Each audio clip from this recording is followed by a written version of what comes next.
Hello, welcome to day 2 at Bristol. England overnight 269 for 6. You might be able to see a little bit overcast conditions, good for swing bowlers. Be interesting to see what happens today. Syd, let's start with a little bit of a recap of yesterday. Who do you think will feel that they came out on top on day 1? I think England did overall. They definitely won the first 2 sessions, you'd say. India did bring themselves back into it in the last session, and India will certainly feel a little bit they kind of got something back on England, but what they didn't do was, really finish England off at that point. I think that there was actually, an opportunity to do a little bit more, if India had, say, got them 8 or 9 down at that point, particularly 8 or 9 down for sort of 260, 270, then you'd go, well, overall India have won that day.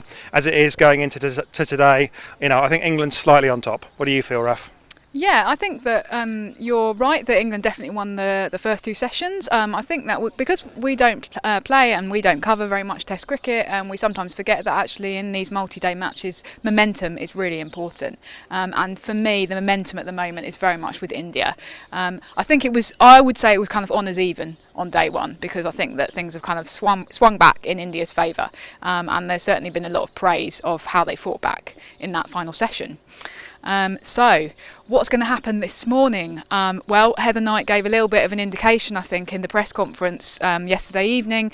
She said ideally they want to get definitely over 300, probably more like 350 on the board in the first innings. If I was Heather Knight, then I'd be telling Sophia Dunkley to go out there and bat like Sophia Dunkley does in 50 over or kind of shorter form cricket, give it some welly, and make sure that England are actually in a position where they've got enough runs on the board to comfortably feel that they can declare with an hour to go before lunch, put the Indian openers in. We don't know who they're going to be, of course, but put them in for a tricky 20-minute period just before lunch, and really try and kind of have at them and get some early inroads. What would you do if you were England, Syd? Okay, well, look, this one comes out of Syd's box of crazy ideas, which is sitting up in the attic. But there's got to be an argument in these conditions. Declare overnight.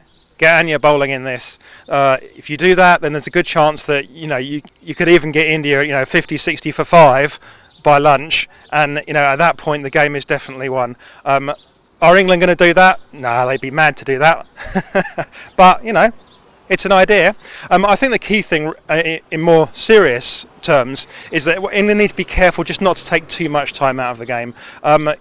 Is there going to be some rain around today? Yeah, there probably is. Is there going to be some rain around tomorrow? There probably also is. So we're going to lose some overs. We've already got a quarter of the game. If you bat up to lunchtime today, that's a third of the game gone. You need to be careful not to take too much time out of the game and give yourself time to take those 20 wickets, which, as we saw yesterday from England's batting performance and India's bowling, I don't think there was necessarily an awful lot wrong with what India did with the ball. It's just that it's not perfect bowling conditions, and so England needs to give themselves plenty of time to make the most of their opportunity.